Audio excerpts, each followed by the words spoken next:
Hello दोस्तों, नमस्कार। मैं दीपक। आप सबों का अपने YouTube channel MI science classes में स्वागत है।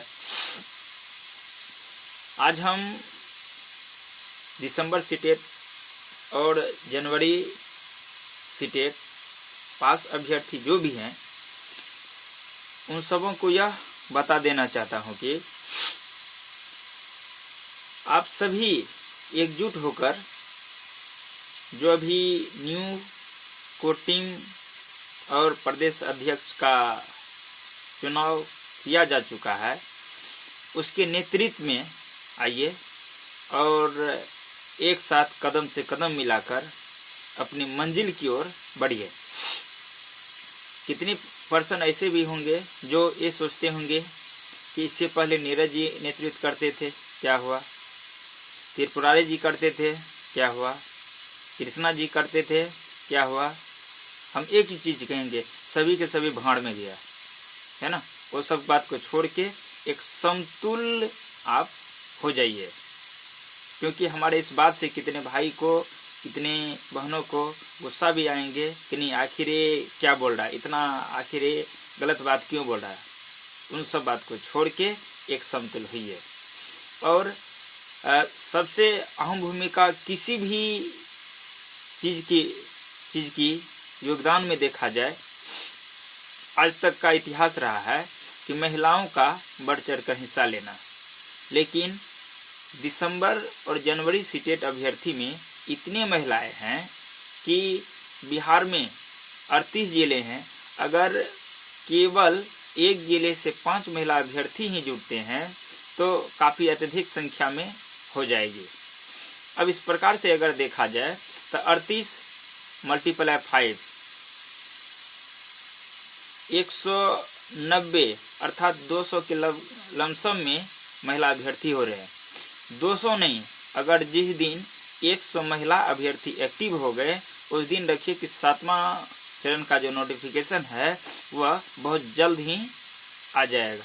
लेकिन महिला अभ्यर्थी एक भी क्या कहते रखिए 2-4 पर्सन ऐसे हैं कि जो एक्टिव है, बाद बाकी एक्टिव नहीं है। तो मैं उन सभी से हाथ जोड़कर विनती करूंगा कि हर संभव आप अपना सहभागिता अदा कीजिए और जी जान लगाकर अगर कोई आंदोलन होता है, आवाज़ उठाने की बात आती है, आप बढ़ चढ़कर हिस्सा लीजिए और सभी को एक समतुल एक राह पर लाने का काम कीजिए। अब बात आई क्या कहते हैं आगे तीसरा चरण काउंसलिंग खत्म होने के बाद, तो मेरा मानना यही है कि ये जो शिक्षा के अपर मुख्य सचिव है या शिक्षा विभाग से जुड़े हुए जो भी हैं, सबको पत्र भेजा जा रहा है, बहुत अच्छी वाली बात है। लेकिन इनके साथ साथ मेरे भाइयों, हमारी बात से आप लोग नाखुश मत होइएगा, गुस्सा मत कीजिएगा और ये भी मत व्यंग कसिएगा कि आप पैसा बटोरने या पैसा की साजिश के कारण से आप कल ये बात बोल रहे हैं। मेरा मानना एक ये ही है कि जब बिहार में इतनी रिक्ति है ही तो आपको दोनों तरफ से कदम बढ़ाना होगा। एक तो क्या कहते हैं इधर आंदोलन, जनसमर्थक क्या कहते हैं जो भी लेटर आप भेज रहे हैं शिक्षा मंत्री को या अन्य विभाग को, तो ये काम होगा ही होगा। लेकिन आप एक काम ये भी करें कि हाईकोर्ट के द्वारा जो भी है जन याचिका, उसमें यह क्लियर करे कि मतलब जब एक टीचर के भरोसे स्कूल चल रहा है तो फिर इनकी दशा और दिशा को किस प्रकार परिवर्तित किया जा सकता है। जब इतने कैंडिडेट बेरोजगार है, 94,000 शिक्षक बहाली में मात्र में 38,000 की ही नियुक्ति हो पाई है। अब जो शेष 1100 प्लस नियोजन इकाई है उसमें अब 8,000 5,000 जो भी मतलब कैंडिडेट आएंगे, तो कुल मिलाकर देखा जाए तो 40 से 45,000 ही कैंडिडेट इसमें सेलेक्ट हो पा रहे हैं। तो 90,000 में 40 से 45,000 सेलेक्ट हो रहे हैं, वह भी बैकलॉग की बहाली है।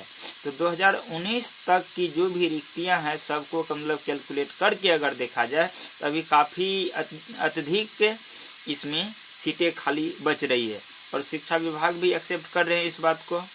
तो जितने भी मतलब सीटेट दिसंबर, सीटेट जनवरी और फिलहाल में अभी जो करेंट में सीटेट 2021 दिसंबर की जो एग्ज़ाम चल रही है और 16 से जो प्रारंभ है, आज एक शिफ्ट की एग्ज़ाम भी हुई और दूसरी शिफ्ट की सर्वर डैमेज रहने के कारण से जो रद्द हुई है, जितने भी कैंडिडेट है आप सभी 100 में 100% 7th फेज की बहाली में शामिल हो पाएंगे। ये मेरा विश्वास ही नहीं पूर्ण आशा है। कारण है कि 7th फेज की बहाली जब भी आएगी तो अप्रैल मई मंथ के बाद आएगी और 100% आप लोग अभी से ही जनवरी दिसंबर सीटेट अभ्यर्थियों का साथ दें और 100 में 100 गारंटी है कि मतलब आप लोग कन्फर्म है कि बाजी इस बार मार लीजिएगा और सभी के लिए हित की बात होगी। अब ऐसा हम क्यों बोल रहे हैं कि सीटेट का जो रिजल्ट है 20 से 25 दिन अर्थात मान के चलिए कि महीना दिन के अंतराल में यह कन्फर्म है कि दे देती है। जब भी यह बहाली निकालेगी तो तीसरी चरण खत्म होने के तत्पश्चात अभी तक तीसरी चरण का शेड्यूल तक रखिए कि क्लियर वे में जारी नहीं हुआ है। तो हम अनुभव करते हैं कि ये जो 6th फेज की बहाली है यह कम से कम इसको ख़त्म होने में पूर्ण रूपेण 2022 के अगस्त नवंबर या पूरे 22 तक ये खींच सकता है। अब बीच में बहाली निकाले या बाद में निकाले तो 1 महीना के बाद तो आप लोग का रिजल्ट भी आ जाएगा। तो पूरे जोर शोर के साथ क्या कहते सभी अभ्यर्थी मिलजुल कर क्या कहते हैं सहभागिता अपना अदा करें। और हाँ, एक बात ये बता देना चाहता हूँ कि अगर एक PIL अगर दायर रहती है उसमें क्या हाईकोर्ट के विभाग से कन्फर्म है कि शिक्षा विभाग को ये जाएगा कि जब इतनी रिक्तियाँ खाली है, इतनी क्या कहते हैं अभ्यर्थी हो हंगामा कर रहे हैं तो क्या कहते हैं 100% है कि उसको मतलब बहाली निकालना पड़ेगा हाईकोर्ट के ऑर्डर के आधार पे। लेकिन बस एक मौका है, एक तलाश है कि मतलब कोई भी अभ्यर्थी अपना ईमानदारी पूर्वक क्या कहते हैं इस काम को लेकर बढ़े। तो अब ऐसा नहीं क्या कहते हैं कि कोई क्या कहते हैं आगे बढ़े, उसके अकाउंट में रुपया दे और क्या कहते हैं कि वह रुपया के गमन करे, इस प्रकार से ये काम नहीं हो पाएगा। जैसे अभी देखिए वर्तमान में चल रहे हैं कि कृष्णा जी कमलब वो तो रखिए किस प्रकार से कमलब किस वो बिल में छुप गए हैं पता नहीं चलता। त्रिपुरारी जी ये भी क्या कहते उसी प्रकार से क्या कहते छुपे हुए हैं। ऋषिकेश जी वो तो कमलब प्रदेश अध्यक्ष बने फिर क्या कहते हैं वो लोटा लेके किधर निकल गए पता ही नहीं चल रहा है। तो देखिए हमारी इस बात से तो कमलब सबको बुरा भी लगेगा, लेकिन मैं आप लोगों को क्षमा प्रार्थी हूँ। अगर हमसे कोई गलती भी होगी तो माफ़ कीजिएगा, लेकिन जो बात था हम आपको हकीकत बताए। अभी नीरज जी मतलब जो शिक्षा सुधार रोजगार हैं वो भी पहले थे, उस पर अंकुश भी लगा। अब हकीकत क्या है नहीं ये बात तो हम नहीं बताएंगे, लेकिन ये तो ज़रूर होना चाहिए कि इंसानियत के नाते कि कम से कम एक नींव मतलब आगे की ओर बढ़ाए थे, आगे की ओर बढ़ाएंगे भी तो अच्छा रहेगा। तो हमें किसी से दुखी नहीं है, किसी के बात से नहीं है, लेकिन अभी तक रखिए कि जो पहले वाले केस थी अगर उसको अच्छी प्रकार से हैंडल किया जाता, अभी ऑफलाइन सुनवाई भी हो रही है तो 100% है कि कोई न कोई सुराग आ जाता। अरे 6th फेज में नहीं तो 7th फेज के लिए सरकार के ऊपर में दबाव बनता है, लेकिन अभी तक नहीं आ रहा। तो फिजिकल टीचर की बहाली भी हाईकोर्ट के माध्यम से ही खुली थी, 6th फेज की बहाली भी हाईकोर्ट के माध्यम से ही खुली थी।